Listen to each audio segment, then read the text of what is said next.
Hello दोस्तों, नमस्कार। मैं सुधीर पाल आपका स्वागत करता हूं आपके अपने चैनल जीएस फैक्ट्री पर। दोस्तों, कैसे हैं आप सब? आशा करता हूं अच्छे होंगे। दोस्तों, आज मैं आप लोगों के लिए हिंदी के कुछ महत्वपूर्ण प्रश्नों को लेकर के आपके समक्ष उपस्थित हुआ हूं। तो चलिए शुरू करते हैं आज का ये वीडियो। पहला प्रश्न है, किस युग को आधुनिक हिंदी कविता का सिंहद्वार कहा जाता है? तो ये है भारतेंदु युग, जिसे आधुनिक हिंदी कविता का सिंहद्वार कहा जाता है। अगला प्रश्न है, द्विवेदी युग के प्रवर्तक कौन थे? तो द्विवेदी युग के प्रवर्तक महावीर प्रसाद द्विवेदी थे। अगला प्रश्न है, हिंदी का पहला सामाजिक उपन्यास कौन सा माना जाता है? तो भाग्यवती को हिंदी का पहला सामाजिक उपन्यास माना जाता है। नेक्स्ट क्वेश्चन है, सन 1950 से पहले हिंदी कविता किस कविता के रूप में जानी जाती थी? तो सन 1950 से पहले जो हिंदी कविता है वो प्रयोगवादी कविता के रूप में जानी जाती थी। ब्रजभाषा का सर्वोत्तम कवि है? तो ब्रजभाषा के जो सर्वोत्तम कवि हैं वो सूरदास जी हैं।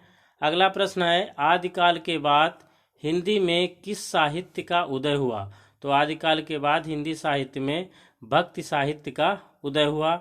नेक्स्ट क्वेश्चन है, निर्गुण भक्ति काव्य के प्रमुख कवि हैं? तो निर्गुण भक्ति काव्य के जो प्रमुख कवि हैं वो कबीर दास जी हैं। अगला प्रश्न है, किस काल को स्वर्ण काल कहा जाता है? तो भक्ति काल को स्वर्ण काल कहा जाता है। नेक्स्ट क्वेश्चन, हिंदी का आदि कवि किसे माना जाता है? तो स्वयंभू को हिंदी का आदि कवि माना जाता है। नेक्स्ट क्वेश्चन है, आधुनिक काल का समय कब से माना जाता है? तो आधुनिक काल का जो समय है वो 1900 से लेकर के अब तक के समय को आधुनिक काल कहा जाता है या आधुनिक काल माना जाता है। अगला प्रश्न है, जयशंकर प्रसाद की सर्वश्रेष्ठ रचना कौन सी है? तो जयशंकर प्रसाद की जो सर्वश्रेष्ठ रचना है वो है कामायनी। नेक्स्ट क्वेश्चन, बिहारी ने क्या लिखे हैं? तो ये तो सब लोग जानते हैं कि बिहारी ने दोहे लिखे, यानी बिहारी के जो दोहे हैं बहुत ही प्रसिद्ध हैं। अगला प्रश्न है, कबीर किसके शिष्य थे? तो कबीर रामानंद के शिष्य थे। पद्मावत महाकाव्य कौन सी भाषा में लिखा है? तो ये पद्मावत जो है वो अवधी भाषा में लिखा गया है। नेक्स्ट क्वेश्चन है, चप्पू किसे कहा जाता है? तो गद्य और पद्य में जो रचनाएं होती हैं यानी कि मिश्रित रचनाओं को चप्पू कहा जाता है। अगला प्रश्न है, कलाधर उपन्यास से कविता कौन से कवि लिखते थे? तो ये जयशंकर प्रसाद जी थे जो कलाधर नाम से कविताएं लिखते थे। अगला प्रश्न है, रसनिधि किस कवि का उपनाम है? तो रसनिधि जो है वो पृथ्वी सिंह का उपनाम है। अगला प्रश्न है, प्रेमचंद के अधूरे उपन्यास का क्या नाम है? तो मंगलसूत्र जो है प्रेमचंद के अधूरे उपन्यास का नाम है। हिंदी का सर्वाधिक नाटककार कौन है? तो जयशंकर प्रसाद जी जो है वो हिंदी के सर्वाधिक नाटककार हैं।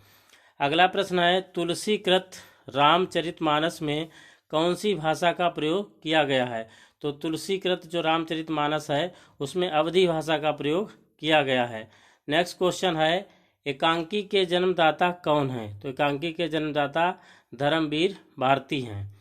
मीराबाई ने किस भाव से कृष्ण की उपासना की थी? तो मीराबाई ने माधुर्य भाव से कृष्ण की उपासना की थी।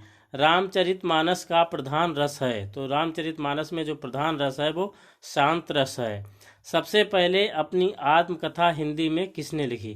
तो हैं डॉक्टर राजेंद्र प्रसाद, जिन्होंने सबसे पहले अपनी आत्मकथा जो है हिंदी में लिखी। नेक्स्ट क्वेश्चन, हिंदी कविता का पहला महाकाव्य कौन सा है? तो हिंदी कविता का जो पहला महाकाव्य है वो है पृथ्वीराज रासो। हिंदी के सर्वप्रथम प्रकाशित पत्र का नाम क्या है? तो यह है उदंड मार्तंड। हिंदी के सर्वप्रथम जो प्रकाशित पत्र है उसका नाम है। अगला प्रश्न है, हिंदी साहित्य की प्रथम कहानी है? तो हिंदी साहित्य की प्रथम कहानी इंदुमती है।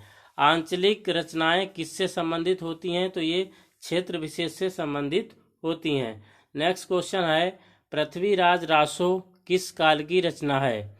तो ये आदिकाल की रचना है पृथ्वीराज रासो जैसे तो वीर। नेक्स्ट क्वेश्चन, हिंदी गद्य का जन्मदाता किसको माना जाता है? तो हिंदी गद्य का जो जन्मदाता है वो भारतेंदु हरिश्चंद्र जी को माना जाता है।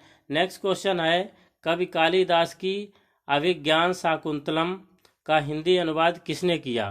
तो ये जो हिंदी अनुवाद किया है वो है राजा लक्ष्मण सिंह। नेक्स्ट क्वेश्चन, पद्य साहित्य को कितने भागों में बांटा गया है? तो पद्य साहित्य को 15 भागों में बांटा गया है। नेक्स्ट क्वेश्चन है, कवि नरेंद्र शर्मा ने राष्ट्रपिता महात्मा गांधी के निधन से प्रभावित होकर कौन सी रचना की? तो यह रक्त चंदन की रचना। नेक्स्ट क्वेश्चन, नाट्य शास्त्रकारों द्वारा अमान्य रस कौन सा है? तो नाट्य शास्त्रकारों द्वारा जो अमान्य रस है वो है बीभत्स रस। नेक्स्ट क्वेश्चन, काव्य शास्त्र का प्राचीनतम नाम क्या था?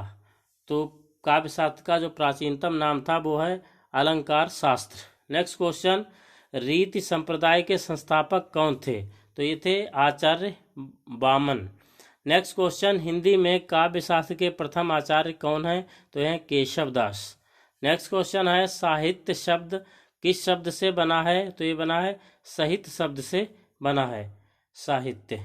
नेक्स्ट क्वेश्चन, हिंदी साहित्य में जीवनी साहित्य का प्रारंभ कौन से युग में हुआ? तो यह है भारतेंदु युग में। नेक्स्ट क्वेश्चन, हिंदी भाषा और साहित्य के लेखक हैं? तो हिंदी भाषा और साहित्य के जो लेखक हैं वो है श्याम सुंदर दास। नेक्स्ट क्वेश्चन, मनुष्य एक सामाजिक प्राणी है, ये किसने कहा? तो ये कहा था अरस्तु ने। नेक्स्ट क्वेश्चन, भाषा किसे कहते हैं? तो भाषा जो है मनुष्य अपने मानसिक विचारों की अभिव्यक्ति के लिए जिस माध्यम का प्रयोग करता है वह भाषा कहलाती है।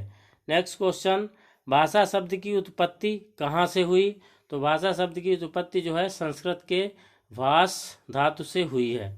नेक्स्ट क्वेश्चन, सामान्य शब्दों में हम भाषा को किस तरह से व्यक्त करेंगे? तो सामान्य शब्दों में जो हम भाषा को व्यक्त करें, यानी कि भाषा क्या है? भाषा वह साधन है जिसके द्वारा मनुष्य अपने भावों या विचारों को बोलकर या लिखकर दूसरे मनुष्यों तक पहुंचाता है। नेक्स्ट क्वेश्चन है, भाषा को मोटे रूप में कितने भागों में बांटा गया है? तो मोटे मोटे रूप में जो भाषा को 2 भागों में बांटा गया है, एक तो लिखित भाषा और दूसरा मौखिक भाषा। नेक्स्ट क्वेश्चन, हिंदी भाषा का संबंध किस लिपि से है? तो हिंदी भाषा का संबंध देवनागरी लिपि से है। नेक्स्ट क्वेश्चन है, बोलने वालों की संख्या की दृष्टि से हिंदी का विश्व में कौन सा स्थान है? तो बोलने वालों की संख्या की दृष्टि से जो हिंदी है वो विश्व में 3रे स्थान पर है। नेक्स्ट क्वेश्चन, सूरदास के काव्य किस भाषा में हैं? तो सूरदास के जो काव्य हैं वो ब्रज भाषा में हैं। नेक्स्ट क्वेश्चन, संविधान के किस अनुच्छेद में कहा गया है? संविधान के किस अनुच्छेद में कहा गया है कि संघ की राजभाषा हिंदी और लिपि देवनागरी होगी? तो ये अनुच्छेद है 343वें अनुच्छेद में कहा गया है। नेक्स्ट क्वेश्चन है, हिंदी शब्द की व्युत्पत्ति कहाँ से हुई है? तो ये जो है उत्पत्ति हुई है, हिंदी शब्द की व्युत्पत्ति हुई है सिंधु शब्द से। तो दोस्तों, ये रहे हिंदी के कुछ महत्वपूर्ण प्रश्न। वीडियो को अधिक से अधिक लाइक, शेयर और चैनल को सब्सक्राइब अवश्य करें। बहुत बहुत धन्यवाद।